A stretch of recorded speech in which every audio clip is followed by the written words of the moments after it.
উদ্বোধনের অপেক্ষায় চট্টগ্রাম ওয়াসার ভান্ডাল জুড়ি প্রকল্প দৈনিক ৬ কোটি লিটার পানি পাবে শিল্পাঞ্চল সহ ৪ উপজেলার মানুষ। সংকটে আশার আলো বলছেন নগরবিদ। গ্যাস সিলিন্ডার বিস্ফোরণের পর একমাত্র ফিলিং স্টেশনও বন্ধ। ১.৫ মাস ধরে লক্ষ্মীপুরে জ্বালানি সংকটের মুখে সিএনজি চালিত যান। শিগগিরই চালুর আশ্বাস প্রশাসনের। এবং সাপ্তাহিক ছুটির দিনে সাগর পাড়ে ভ্রমণ পিপাসুদের ঢল। কক্সবাজার সমুদ্র সৈকতে ব্যবসায়ীদের মুখে হাসি। চাঙ্গা জেলার পর্যটন খাত।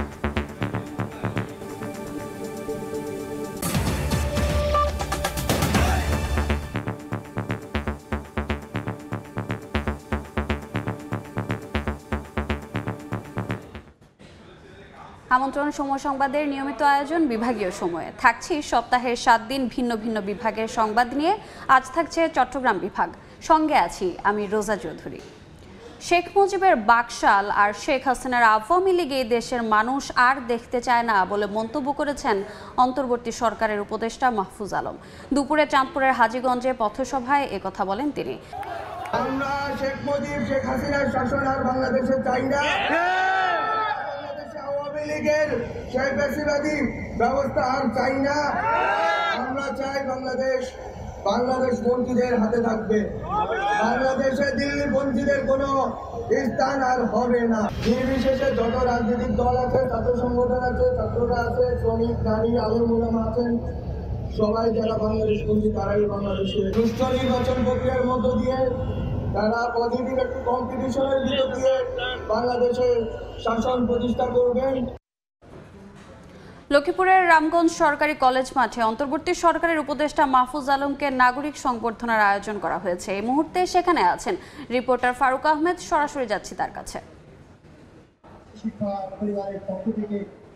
জুলাই বিপ্লবের অন্যতম সংগঠক এবং অন্তর্বর্তীকালীন সরকারের উপদেষ্টা মাহফুজ আলমকে তার নিজ জন্মস্থান লক্ষ্মীপুরের রামগঞ্জে নাগরিক সংবর্ধনা দেওয়া হচ্ছে। তা আমি এই মুহূর্তে আছি লক্ষ্মীপুর সরকারি কলেজ মাঠে, যেখানে এখন হাজার হাজার নারী পুরুষে একেবারে কানায় কানায় পূর্ণ হয়ে গিয়েছে, যারা তাদের প্রিয় সন্তান মাহফুজ আলমকে দেখার জন্য এবং তার কথা শোনার জন্য রামগঞ্জ সরকারি কলেজ মাঠে সমবেত হয়েছে। আমরা দেখেছি যে অনেক মায়েরা তাদের সন্তানের ছবি নিয়ে আসছে, যারা জুলাই আন্দোলনে অর্থাৎ পতিত আওয়ামী লীগ সরকারের যে নৃশংসতা তার বিরুদ্ধে আন্দোলন সংগ্রাম করতে গিয়ে যারা খুন হয়েছেন, যারা শহীদ হয়েছেন, তাদের ছবি নিয়ে মায়েরা এসেছেন, অনেক অভিভাবক এসেছেন, শিক্ষক এসেছেন, অনেক মায়েরা এসেছেন। এমনকি আমরা আইন শৃঙ্খলা বাহিনীর সদস্যদের দেখছি যারা জনতার কাতারে মিশে একাকার হয়ে গিয়েছেন।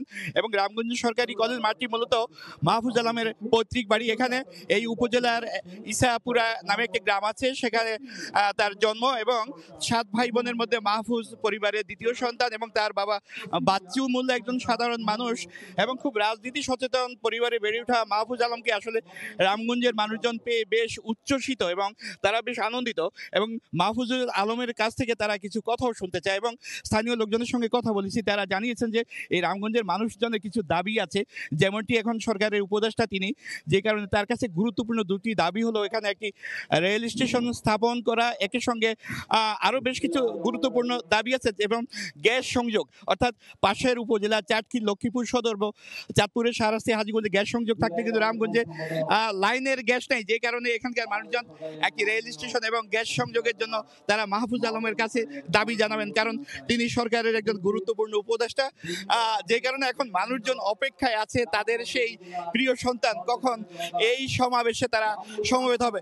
আয়োজকরা জানিয়েছেন যে কিছুক্ষণ পরে মাহফুজ আলম মঞ্চে আসবেন এবং অন্যান্য যারা গুরুত্বপূর্ণ ব্যক্তিত্ব আছেন তারা তার সমর্থনে বক্তব্য দিবেন। তো আজকের এই নাগরিক সংবর্ধনার যিনি সভাপতিত্ব করবেন তিনি লক্ষ্মীপুর সরকারি কলেজের অধ্যক্ষ দিদারুল ইসলাম, তার সভাপতিতে আজকে এই নাগরিক সমাবেশ অনুষ্ঠিত হবে। এই ছিল আমার কাছে মাহফুজ আলমের নাগরিক সংবর্ধনার সবশেষ। সরাসরি যুক্ত ছিলাম লক্ষ্মীপুরে। অবশেষে শতভাগ পানি সরবরাহ করতে যাচ্ছে চট্টগ্রাম ওয়াসার ভান্ডাল জুড়ি প্রকল্প। এতে প্রতিদিন উৎপাদিত 6 কোটি লিটার পানি পাবে দক্ষিণ চট্টগ্রামের শিল্পাঞ্চল সহ 4 উপজেলার কয়েক লাখ মানুষ। কয়েক দফা মেয়াদ বাড়িয়ে আগামী জুন থেকে উৎপাদনে যাওয়া এ প্রকল্পে পানি সংকট নিরসনে আশার আলো দেখছেন বিশেষজ্ঞরা। আশরাফুল আলম মামুনের ছবিতে ফেরদৌস লিপির রিপোর্ট। কর্ণফুলী নদীর তীর ঘেঁষে রাঙ্গুনিয়া বোয়ালখালী উপজেলার মধ্যবর্তী ভান্ডালজুড়ি পাহাড়ি উপত্যকায় ৪১.26 একর জায়গা জুড়ে গড়ে উঠেছে চট্টগ্রাম ওয়াসার ভান্ডালজুড়ি পানি শোধনাগার প্রকল্প। এরই মধ্যে শেষ হয়েছে প্রকল্পের কমিশনিংয়ের কাজ। দিনরাত ব্যস্ত প্রকল্প সংশ্লিষ্টরা। অত্যাধুনিক পরীক্ষাগার দিয়ে যাচাই বাছাই চলে পানির মানের। সেই সঙ্গে কেন্দ্রীয় কন্ট্রোল রুম দিয়ে নিশ্চিদ্র নিরাপত্তা নিশ্চিত করা হয়েছে পুরো এলাকার। এই প্রকল্প থেকে দৈনিক ৬ কোটি লিটার পানি সরবরাহ করা হবে। এখন উদ্বোধনের আনুষ্ঠানিকতার অপেক্ষা। পানির সরবরাহ লাইনের কাজ চলছে। আমাদের যেটা বিতরণ লাইন বা ডিস্ট্রিবিউশন লাইন, ওটার কাজও শেষ। 2টা রিজার্ভার আমরা করেছি, 2টা রিজার্ভারের কাজও শেষ। এই প্রকল্প দক্ষিণ চট্টগ্রামের ছোট বড় 13টি বাণিজ্যিক সংযোগের মাধ্যমে শিল্পাঞ্চলগুলোতে প্রতিদিন 4 কোটি লিটার পানি সরবরাহের টার্গেট রয়েছে। একই সঙ্গে 2 কোটি লিটার পানি সরবরাহ করতে পারবে 4 উপজেলার আবাসিক গ্রাহকদের। আনোয়ারা এবং পটিয়ার যে শিল্পাঞ্চলগুলো আছে, ওই শিল্পাঞ্চলে পানি সরবরাহ করা হবে আর কি। যেটা প্রকল্পের শুরু থেকেই ধরেন আমরা বাণিজ্যিকভাবে 80% এবং আবাসিকভাবে 20% পানি আমরা সরবরাহ করার উদ্যোগ নিয়েছি। 2016 সালের জানুয়ারিতে একনেকে অনুমোদন পাওয়া এই প্রকল্পের নির্মাণ কাজ শেষের মেয়াদ ধরা হয় 2020 সালের সেপ্টেম্বর পর্যন্ত। তবে নানা জটিলতায় কয়েক দফা মেয়াদ বাড়িয়ে 2025 সালের জুন পর্যন্ত করা হয়। বাস্তবায়নে এই দীর্ঘসূত্রিতা প্রকল্পের কার্যকারিতায় প্রভাব ফেললেও শেষ পর্যন্ত তা আলোর মুখ দেখতে পাওয়ায় আশা বিশেষজ্ঞদের। দক্ষিণ চট্টগ্রামের মানুষগুলো, শিল্প কারখানা এবং এলাকার মানুষ এখান থেকে উপকৃত হবে। যে সমস্ত ইন্ডাস্ট্রিগুলো দীর্ঘদিন যাবত এই পানির জন্য সংকটে ভুগছে, তাদের উৎপাদনের খরচাদি কমবে, তারা যথাসময়ে পানি পাবে, এতে করে তাদের উৎপাদন ক্ষমতা বেড়ে যাবে। শুরুতে 1036 কোটি টাকা ব্যয় ধরা এই প্রকল্পে শেষ পর্যন্ত মোট ব্যয় হয়েছে 1995 কোটি টাকা। এর মধ্যে 1150 কোটি 65 লাখ টাকা বাংলাদেশ সরকার, 824 কোটি 50 লাখ টাকা কোরিয়ান এক্সিম ব্যাংক এবং 20 কোটি টাকা দিয়েছে চট্টগ্রাম ওয়াসা। বর্তমানে চট্টগ্রাম ওয়াসার দৈনিক পানি উৎপাদন ক্ষমতা 50 কোটি লিটার, আর এই ভান্ডালজুড়ি থেকে যুক্ত হবে আরও 6 কোটি লিটার। তবে পরিসংখ্যান বলছে 2032 সালে চট্টগ্রামে পানির চাহিদা হবে প্রায় 72 কোটি লিটার, যা 2040 সালে গিয়ে দাঁড়াবে 122 কোটি লিটারে। এক্ষেত্রে বিশেষজ্ঞরা বলছেন শুধুমাত্র তাৎক্ষণিক পরিকল্পনা নয়, বরং কয়েক দশক ভবিষ্যৎ পরিকল্পনা নিয়ে এই সেবা সংস্থার পরিকল্পনা করা উচিত। চট্টগ্রামের বোয়ালখালীর ভান্ডালজুড়ি এলাকা থেকে ফেরদৌস লিপি, সময় সংবাদ। চট্টগ্রাম ওয়াসার নানা সংকট ও দায় নিয়ে আলোচনা করতে যোগ দিচ্ছেন আমাদের রিপোর্টার কমল দে। তার সঙ্গে আছেন ওয়াসার আইন উপদেষ্টা অ্যাডভোকেট জিয়া হাবিব আহসান। সরাসরি যাচ্ছি তাদের কাছে। চট্টগ্রাম ওয়াসা নিয়ে ফেরদৌস লিপির করা রিপোর্টের আলোকে চট্টগ্রাম ওয়াসার নানা সংকট এবং দায় নিয়ে আমরা আলোচনা করব। যোগ দিয়েছে চট্টগ্রাম ওয়াসার আইন উপদেষ্টা অ্যাডভোকেট জিয়া হাবিব আহসান। জিয়া ভাই, স্বাগত জানাচ্ছি। এই যে চট্টগ্রাম ওয়াসার বিরুদ্ধে এত অভিযোগ কেন? আসলে কি কি সাধারণ মানুষ ভোগান্তিতে পড়ছে কেন এই ওয়াসাকে নিয়ে?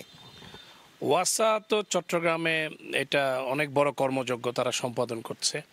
বিশেষ করে পানি সরবরাহের মতো নাগরিক অধিকার নিয়ে তারা কাজ করছেন। তো অধিকার নিয়ে কাজ করতে বিগত সময়গুলোতে অনেকগুলো বিড়ম্বনার সৃষ্টি হয়েছিল। সেগুলো উতরিয়ে ওঠার জন্য বর্তমান ওয়াসা প্রশাসন কাজ করছে। বিশেষ করে ওয়াসার বর্তমান এমডি আনোয়ার পাশা সাহেব, তিনি নিয়মিত এই বিষয়গুলো তদারকি করছেন। এবং এই যে সুয়ারেজ প্রকল্প, বিশাল একটা ব্যাপার, যেটা চট্টগ্রাম শহরের পানিকে পিউরিফাই করে সমুদ্রে ফেলা হবে, যাতে করে আমাদের যে 3-0 থিওরির রূপকার ডক্টর ইউনূস সরকারের যেটা স্বপ্ন, যে পরিবেশ দূষণ মুক্ত বাংলাদেশ করা, এই জন্য যে প্লাস্টিক বর্জ্য যাতে নদীতে না যায়, সমুদ্রে না যায়, এসব বিষয়গুলো নিয়ে সুয়ারেজ প্রকল্পের কাজগুলোও ওয়াসা করছে।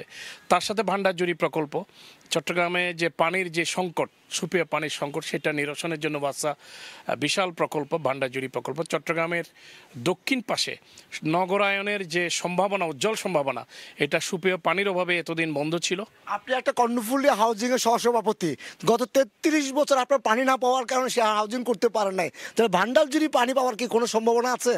হ্যাঁ, আপনি জানেন যে 33 বছর আমরা একটা হাউজিং সোসাইটি কর্ণফুলী বামতির সিডি এর যে প্রকল্প, বিশাল একটা মেগা প্রকল্প, 519টা প্লট সমৃদ্ধ, এই প্রকল্পটা পড়ে আছে দীর্ঘদিন ধরে। এবং এই প্রকল্পে যারা প্লট মালিক অনেকেই মারা গেছেন, আমার আব্বা আম্মাও মারা গেছেন, এরকম অনেকেই মারা গেছেন। তো তাদের স্বপ্ন অধরাই রয়ে গেল শুধুমাত্র সুপেয় পানির অভাবে।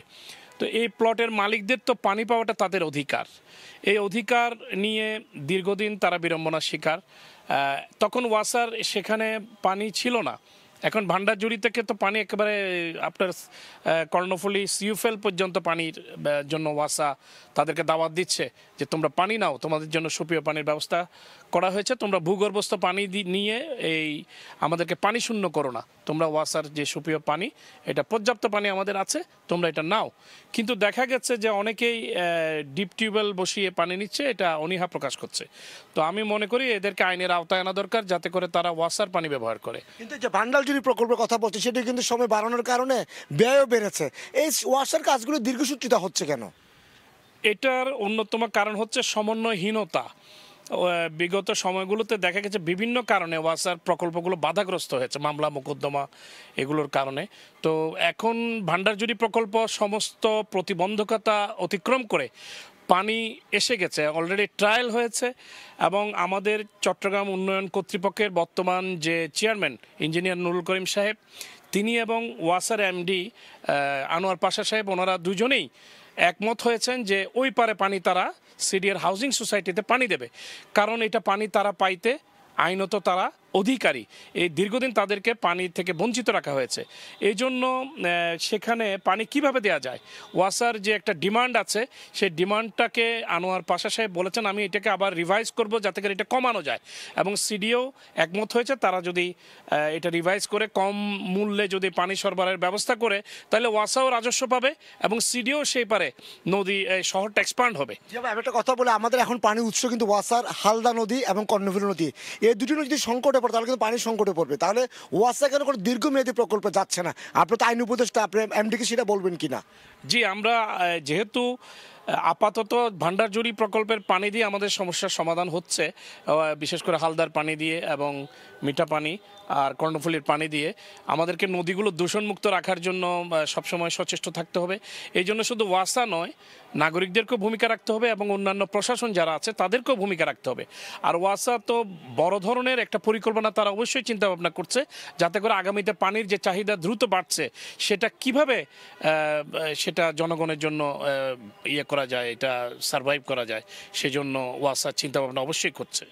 ধন্যবাদ। আমরা কথা বলছিলাম চট্টগ্রাম ওয়াসার আইন উপদেষ্টা অ্যাডভোকেট জিয়া হাসানের সাথে। তিনি আমাদেরকে বলছিলেন ভান্ডারজুড়ি পানি যেন সবাই পায়, অর্থাৎ যে কর্ণফুলী হাউজিং এলাকা 33 গড়ে উঠতে পারে শুধু পানির সংকটে সেই সংকট কাটবে। একই সাথে চট্টগ্রাম ওয়াসার যে পানির যে মূল উৎস চট্টগ্রামের হালদা নদী কর্ণফুলী, সেটি দূষণমুক্ত রাখতে হবে, শুধুমাত্র সুপেয় পানি যেন নগরবাসী পায়। তবে দিন দিন পানির চাহিদা বাড়ছে, সেই অনুযায়ী কিন্তু ওয়াসার প্রকল্পগুলি গড়ে উঠছে না। আবার ওয়াসার প্রকল্প শুরু হয় দীর্ঘসূত্রে শুরু হয়, তাদের সময়ক্ষেপণ শেষ হতে পারে প্রকল্প ব্যয়, সেটি নিয়ে হয়তো সমস্যার সমাধান হবে, সেটি আশা করছি আইন উপদেষ্টা। আমরা আবারও জিয়া ভাইকে ধন্যবাদ জানিয়ে চট্টগ্রাম ওয়াসার নানা সংকট এবং দায় নিয়ে যে আলোচনা করছিলাম সেই আলোচনার এখানে শেষ করছি। সরাসরি যুক্ত ছিলাম চট্টগ্রামে, বিভাগীয় সময় আরও থাকছে। ভূমিদস্যুদের দখলে চট্টগ্রামের 18,000-এর বেশি জলাধার ভরাট করে গড়ে তুলছে স্থাপনা, তালিকা করে ব্যবস্থা নেওয়ার হুঁশিয়ারি, দখলমুক্ত করে ওয়াকওয়ে করার পরিকল্পনা। গ্যাস সিলিন্ডার বিস্ফোরণের পর একমাত্র সিএনজি ফিলিং স্টেশনটিও বন্ধ। এতে 1.5 মাস ধরে লক্ষ্মীপুরে জ্বালানি সংকটের মুখে সিএনজি চালিত যানবাহন। গত বছরের 13 অক্টোবর লক্ষ্মীপুর শহরের green leaf gas filling station বাসে গ্যাস নেয়ার সময় ভয়াবহ বিস্ফোরণ হয়। এ সময় 3 জন নিহত ও 12 জন আহত হন। একই বছরের 11 ডিসেম্বর আরেক বিস্ফোরণে 2 জন নিহত ও 2 জন আহত হন। সর্বশেষ বিস্ফোরণের পর ফিলিং স্টেশনটি বন্ধ করে দেয় জেলা প্রশাসন। তবে বিস্ফোরণের ঘটনায় গঠিত তদন্ত কমিটির রিপোর্ট পর্যালোচনার পর আরও পর্যবেক্ষণ করে শিগগিরই স্টেশন খুলে দেওয়া হবে জানালেন জেলা প্রশাসক। গত 40 বছরে চট্টগ্রামে ভূমিদস্যুদের দখলে 18,000-এর বেশি পুকুর, দিঘি ও জলাশয় ভরাট করে নির্মাণ করা হচ্ছে বিভিন্ন স্থাপনা। এতে নগরীতে বাড়ছে জলাবদ্ধতা। দখলদারদের বিরুদ্ধে ব্যবস্থা নেওয়ার আশ্বাস পরিবেশ অধিদপ্তরের। তবে মেয়র বলছেন পার দখলমুক্ত করে দৃষ্টিনন্দন ওয়াকওয়ে করা হবে। আশরাফুল আলম মামুনের ছবিতে শফিকুল আলমের রিপোর্ট। চট্টগ্রাম নগরীতে 400 বছর আগে মোগল শাসনামলে 8 একর জমিতে আসকার দিঘির খনন হলেও বর্তমানে এর চারপাশ ভূমিদস্যুদের দখল বাকি মাত্র 2 একরের মতো জায়গা। খুঁটি গেড়ে দিঘির চারদিক দখলে প্রতিনিয়ত নির্মাণ হচ্ছে ছোট ছোট ঘর, গড়ে উঠেছে বসতবাড়ি, পাকা ভবন ও ধর্মীয় স্থাপনাও।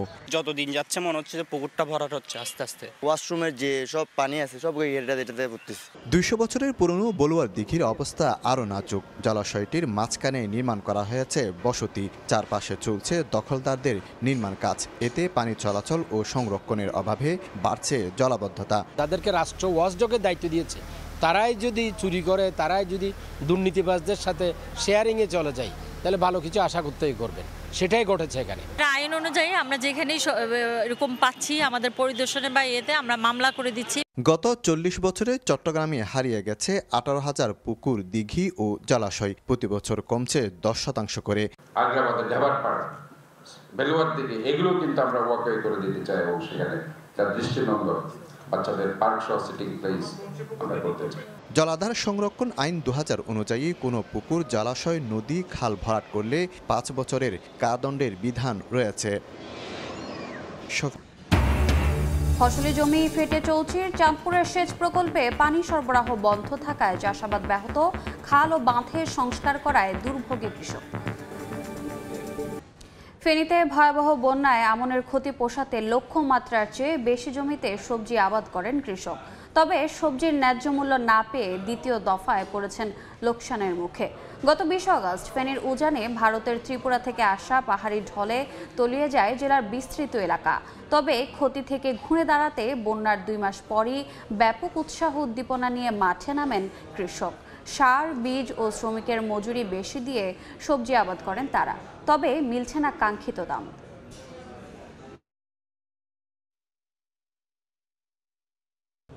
খাল ও বাঁধে চলছে সংস্কার কাজ। এ কারণে বন্ধ চাঁদপুরের মেঘনা ধনাগদা সেচ প্রকল্পে সেচের পানি সরবরাহ।